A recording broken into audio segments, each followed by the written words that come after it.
खंडवा रे Khandwa Khandwa station, Khandwa junction, उत्तर प्रदेशमध्ये अयोध्या, काशी, प्रयागराज, चित्रकूट ह्या सफरवर मी सध्या आहे मित्रांनो.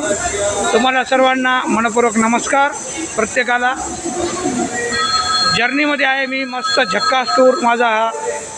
अयोध्या, काशी, प्रयाग, चित्रकूट मी अनेक वेळा आत्तापर्यंत 50-60 वेळा. आणि माझं हे चालूच असल्याचं भारत देशामध्ये कुठं पण फिरणं जाणं येणं. हा लाईव्ह व्हिडिओ आत्ताचा माझा प्रवास सुरू आहे. माझा खंडवा जंक्शन, खंडवा स्टेशनवर सध्या आहे मी. स्लीपर कोचमध्ये मस्त प्रवास, लाईव्ह व्हिडिओ तुम्ही बघत आहात. खंडवा जंक्शन